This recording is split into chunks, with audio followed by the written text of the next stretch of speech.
تعلیم سائنس کی انتہا ہو چکی ہے، اس سے زیادہ اگلی انتہا ہوگی، لیکن میں چاہتا ہوں کہ انسانیت کے دکھ چن لوں، ان کے غم چن لوں،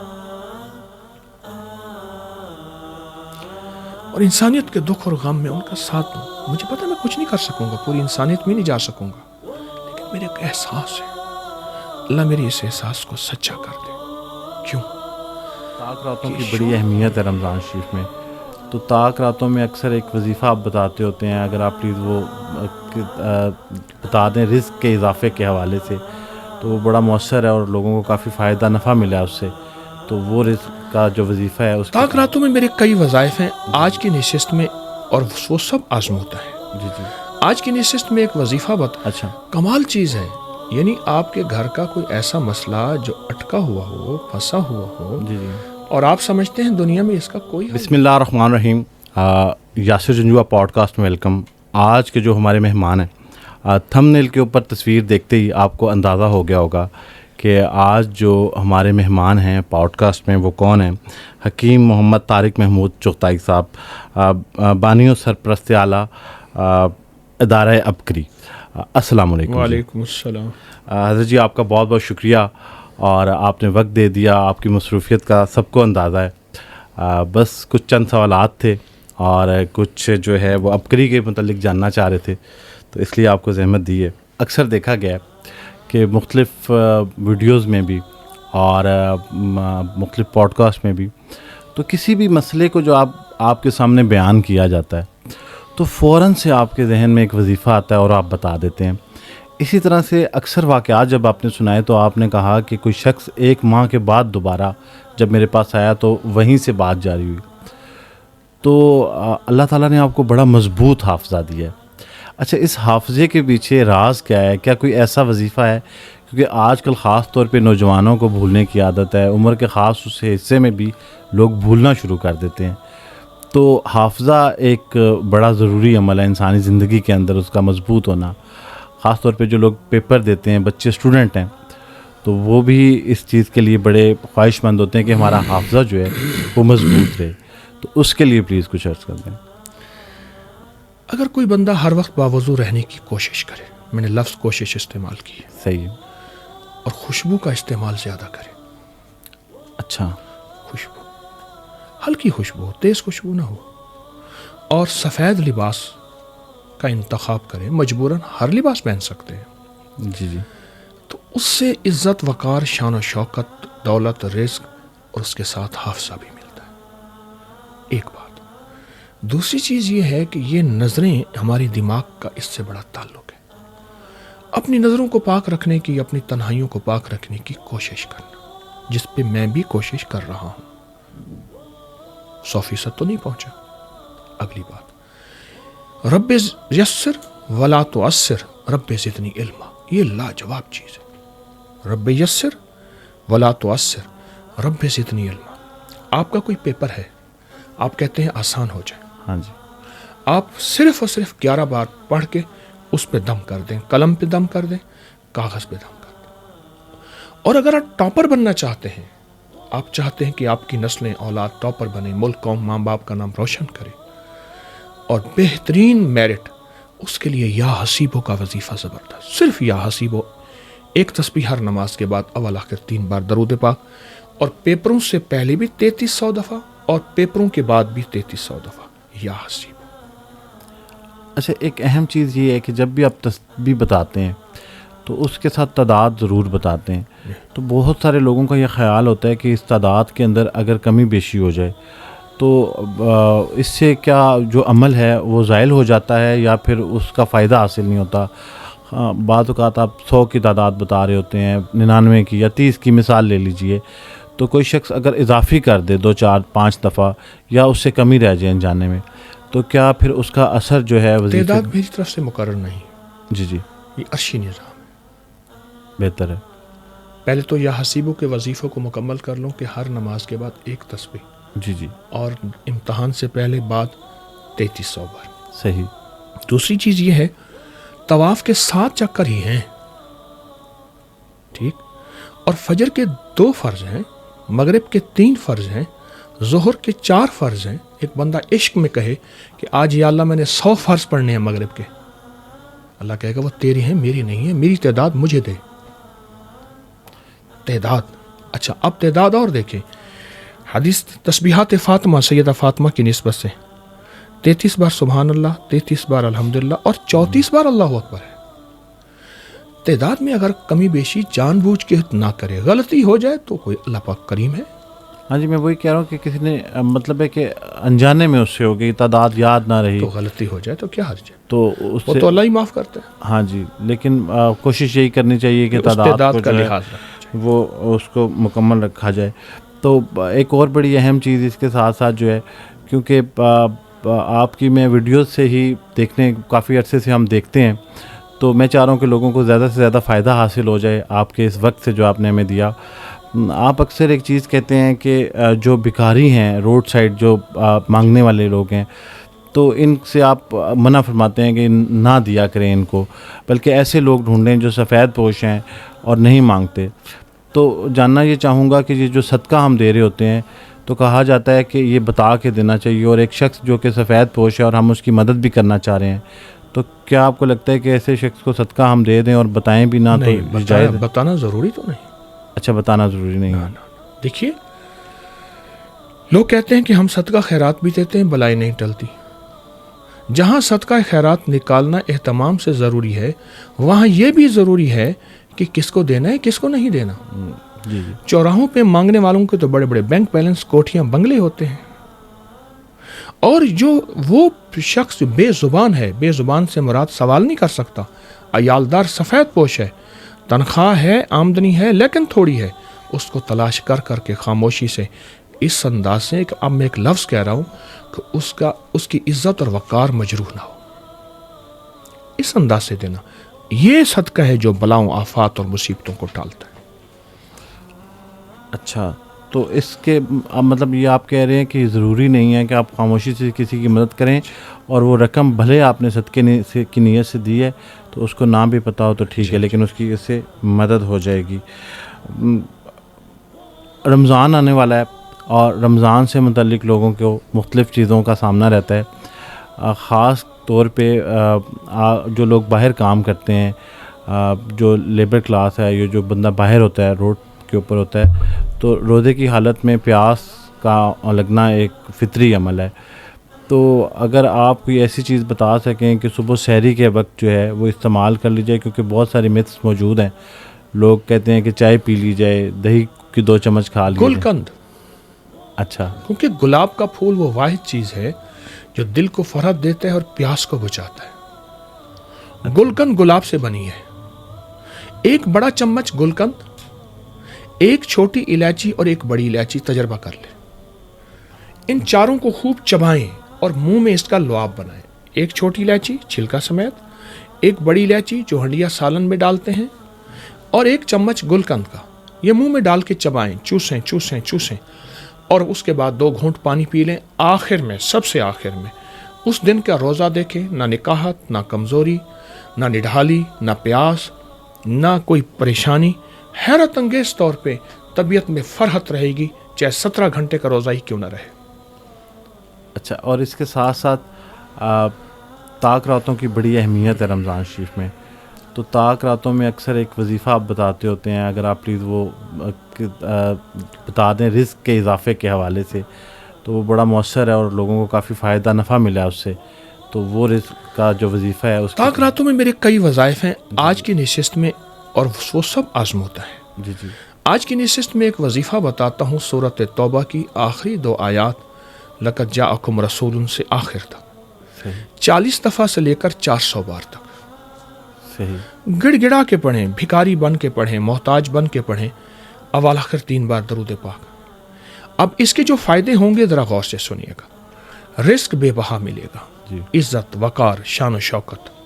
اور وہ لوگ جن کے کام اٹکے ہوئے, بھٹکے ہوئے, پھنسے ہوئے ہیں, جن کے مسائل, مقدمات, گھروں کے رشتے, ناکامیاں, بہت عجب چیز ہے. اور حفاظت کا بڑا زبردست سامان ہے یہ سورۃ توبہ. جن کے اوپر خطرہ ہے قاتلانہ حملہ, کوئی دشمن, کوئی وار, کوئی انتقام, یا دشمن اور جادو کا اور بندش کا, سورۃ توبہ کی آخری 2 آیات بہت کمال چیز ہے. اول آخر درود پاک کے ساتھ 40 دفعہ سے لے کر 400 بار تک گھر کا ہر فرد پڑھے. اچھا، حکمت کی روح سے یہ بھی بتا دیں کہ رمضان شریف میں لوگوں کو یہ خدشہ رہتا ہے کہ کھانے پینے میں کیونکہ بے احتیاطی ہو جاتی ہے، تو آپ 2 پہلوانوں کا بھی اکثر ذکر کرتے ہوتے ہیں. تو ایک تو وہ 2 پہلوان کون سے ہیں، ان کے بارے میں بھی بتا دیں، اور اس کے ساتھ ساتھ جو ہے رمضان میں ایسا کیا خوراک کا توازن رکھیں تاکہ لوگوں کو خدشہ رہتا ہے کہ وزن بڑھ جاتا ہے پھر اس کے بعد، کیونکہ خوراک کھانے کا عمل ایسا ہو جاتا ہے اور اس میں پکوڑے سموسے شامل ہوتے ہیں. تو یہ رمضان کے حوالے سے لوگوں کو محتاط کرنے کے لیے کوئی خوراک کا ایسا عمل کہ وہ ویٹ بھی نہ بڑھے، اور وہ 2 پہلوانوں والی بات ہے، پلیز وہ ضرور. ہمارے ایک پرانے بابا جی تھے، جی جی. وہ کہتے پکڑو اس کو کوڑے مارو. اچھا، لٹا دو اس کو، پکڑو کوڑے مارو. اس نے کہا نہیں مارتا، کہا پہ پکوڑے کھلا دو. پکوڑے، پکڑو کوڑے. اچھا، تو یہ اتنا سخت عمل ہے کہ ایک انسان کوڑے کھا لے یا پکوڑے کھا لے. سوچیں کہ روزہ تو ہے ہی فقر کا نام، اور روزہ ایک احساس ہے کہ اللہ تیرا امر ماننا ہے، اور ایک احساس پیدا کرنا ہے کہ غریب کا دن کیسے گزرتا ہوگا. جی بالکل، ایک احساس ہے بالکل. بھوک کا، اور اس احساس کو یہاں تک ہو کہ عصر کی نماز تک بھی کھٹے ڈکار آتے رہے. لاہور لاہور، لاہور نہیں لاہور. تو روزہ، اس میں نے عرض کیا تھا کہ 2 پہلوان، ایک وہ جو غصے پہ کنٹرول، ایک وہ جو دسترخوان پہ کنٹرول. دسترخوان جتنا بڑا کیوں نہ ہو، اس پہ کنٹرول کرنا اور ہاتھ کھینچ لینا، ورنہ بندے نہیں ملتے، پیٹ ملتے. اتنا پیٹ بڑا ہوا ہوتا ہے. مجھے اپنے اس پیٹ کا احساس ہے کہ کیوں بڑھ رہا ہے. بندے نہیں ملتے، پیٹ ملتے. تو روزے میں تو غذا کی احتیاط بہت ضروری ہے. سادہ غذائیں، سستی غذائیں، انشاءاللہ اسی کا نام روزہ ہے. اچھا، رمضان کے حوالے سے جو آپ نے وظیفہ بتایا ہے، کیا یہ عام دنوں میں بھی کیا جا سکتا ہے؟ کیونکہ آج کل ہر جو شخص ہے وہ کسی نہ کسی معاشی مسئلے کا شکار ہے، اور بہت سے لوگوں کو تو یہ خدشہ بھی رہتا ہے کہ ہم جو ہے وہ کافی عرصے سے باوجود کوشش کے ہمارا رزق جو ہے بندش کا شکار ہے، اور آپ کے اس کے اوپر ماشاءاللہ بہت سارے جو ہے وہ وظائف موجود ہیں. تو جو ابھی آپ نے وظیفہ بتایا کہ رمضان کے علاوہ بھی کوئی کرنا چاہے. 100%. اچھا، کمال چیز ہے. یعنی آپ کے گھر کا کوئی ایسا مسئلہ جو اٹکا ہوا ہو، پھنسا ہوا ہو، جی جی، اور آپ سمجھتے ہیں دنیا میں اس کا کوئی حل نہیں، سورۃ توبہ کے اس وظیفے کا دامن تھام لیں، اور اس کو کھولا بھی سارا دن اس کے علاوہ کثرت سے پڑھ سکتے ہیں. نظر بد سے متعلق لوگوں کے مختلف خدشات ہیں. آپ دور حاضر میں لوگوں کے ساتھ ہونے والے مختلف حادثات جو ہوتے ہیں وہ انہیں دنیاوی معاملات میں لے لیتے ہیں، لیکن نظر بد کے اوپر کچھ لوگوں کو تو یقین نہیں ہوتا، اور جن کو ہوتا ہے تو وہ کہتے ہیں کہ شاید نہیں ہے. کوئی انسان کیسے یہ محسوس کرے یا اس کو پتہ چل جائے کہ یہ نظر بد کا معاملہ ہے؟ بعض اوقات ہماری ایک ناواقفیت ہے. بعض اوقات سے پہلے ایک لفظ کہوں گا، اس میں ناواقفیت کہوں گا، کہ لوگ کہتے ہیں یہ انگریزوں کو نظر بد، جادو جنات اثرات نہیں ہوتے، ہمیں ہو جاتے ہیں. ہاں جی، یہ ناواقفیت ہے. میں نے انگریزوں کی سینکڑوں ایسی کتابیں جمع کی ہیں اپنی اپکری کی سائٹ پر کہ انگریز کے ساتھ نظر بد، جادو جنات ہوا، اور پھر اس بیچارے کا کیا بیڑا غرق ہوا، اور اس کے بعد پھر اس نے کیا حل کیا. آپ حیران ہوں گے کہ نظر بد ہم سے زیادہ انگریز مانتا ہے. اچھا، اور اپنی پوری کتابوں کی کتابیں ایول آئی، بیڈ آئی پہ لکھی ہیں، کتابوں کی کتابیں. اچھا، وہ باقاعدہ علاج کرتے ہیں بہت زیادہ.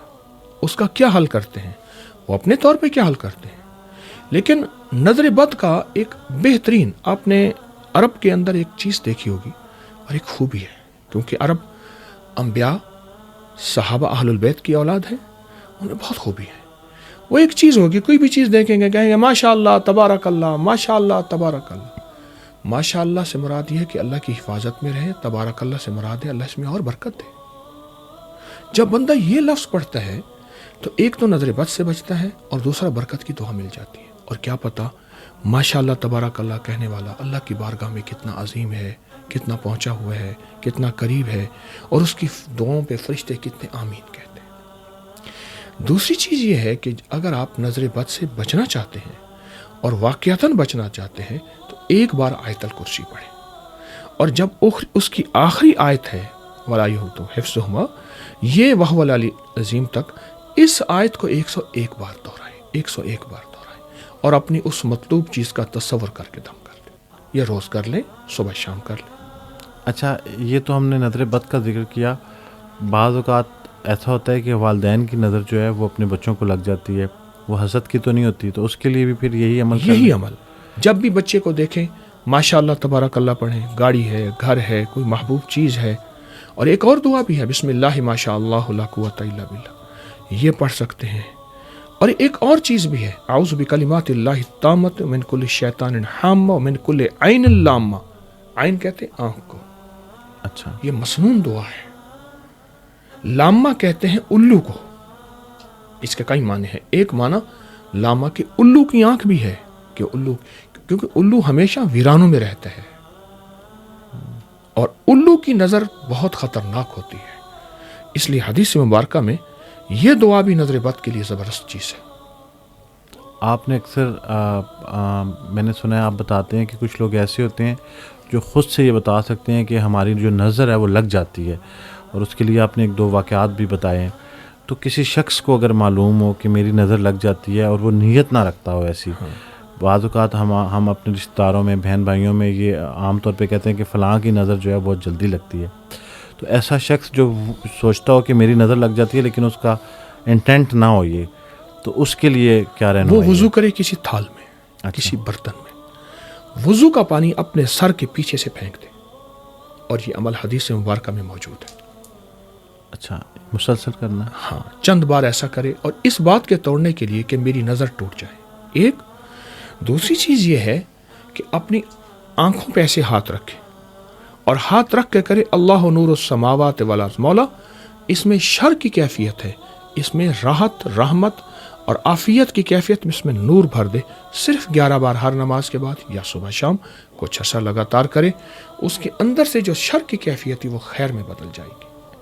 اچھا، ایک چیز اور بھی ہے اس کے لیے، سفید رنگ کی جو مٹھائی ہے، مکھانے ہیں، اچھا، سفید رس گلے، گلاب جامن ہے، مصری ہے، کھیر ہے، دودھ ہے، سفید رنگ کی چیز کو کھائے بھی، دیکھے بھی، بانٹے بھی.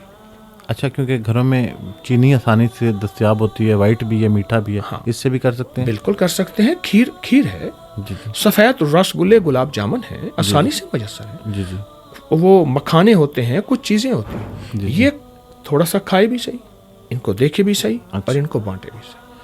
اور آپ فرماتے ہیں کہ جنات کی نظر بھی انسانوں کو لگتی ہے، تو یہ کیا معاملہ ہے؟ جنات کسی انسان کو نظر کیوں لگاتے ہوں گے؟ اور اگر کسی انسان کو یہ فرق کرنا ہو کہ مجھے جو نظر لگی ہے یہ کسی جن کی ہے یا پھر کسی انسان کی ہے، تو اس کے لیے پھر آپ کیا رہنمائی کریں گے؟ دیکھیے، غصہ آگ ہے، انتقام، کینہ، بغض اصل آگ ہے جو اندر بھڑک رہی ہے. جی جی. شہوت آگ ہے، آگ ہے. جی جی. اور انسان تو مٹی سے بنا ہے، اس کے اندر تھوڑی سی آگ رکھی ہے اللہ نے، اور جو سورا آگ سے ہی بنا ہے جن، تو اس کے اندر آگ کتنی ہوگی؟ وہ آگ خوبصورت چیزوں کو، دل پسند چیزوں پہ لگتی ہے، وہ مرد ہوں یا عورتیں ہوں، اور خاص طور پہ خواتین کے کھلا بال، کھلا جسم، ان کو جنات کی آگ بہت پسند کرتی ہے. اچھا. اور کھلے بالوں کے ساتھ جنات جھولتے ہیں. اس کے واقعات در واقعات ہیں. اور اگر میری بات کسی کو سمجھ نہ آئے، انگریز کی دنیا کو اٹھا کے دیکھ لے. گورے نے اس پہ کتابیں لکھی ہیں، گورے نے اپنے مشاہدات لکھے ہیں اور واقعات لکھے ہیں. تو جتنا دیکھیں، 3 چیزیں ڈھانکنے کی ہیں: صحیح. رزق، دولت، عورت. اچھا، یہ کیا نظر اس طرح سے بھی لگ جاتی ہے آج کل؟ کیونکہ سوشل میڈیا کا دور ہے، تو اکثر جو لوگ ہیں وہ اپنی تصاویر، اپنی ایکٹیویٹی جو ہے وہ سوشل میڈیا کے اوپر بہت پرومیننٹ کرتے ہیں. فزیکلی وہاں موجود نہیں ہوتے، لیکن جو ان کے سرکل کے لوگ ہوتے ہیں وہ دیکھتے ہیں. تو آپ پھر منع فرماتے ہیں ایسی چیزوں سے کہ نہ لگایا کریں لوگ؟ کیونکہ دیکھیے، کوئی ضروری چیز ہے لگانا، کوئی حرج نہیں، لیکن سارا دن غیر ضروری چیزیں لوگوں کی نظروں میں آنا، عموماً لوگ تو اب کہیں اچھی جگہ سے کھانا کھائیں تو وہ بھی تصویر بنا کے لگا میں کہتا ہوں مناسب نہیں. بلکہ کھانے کے بارے میں میری اکثر ایک پکار ہے، وہ یہ ہے کہ کھانے کو ڈھانک کے لائیں. پہلے دور تھا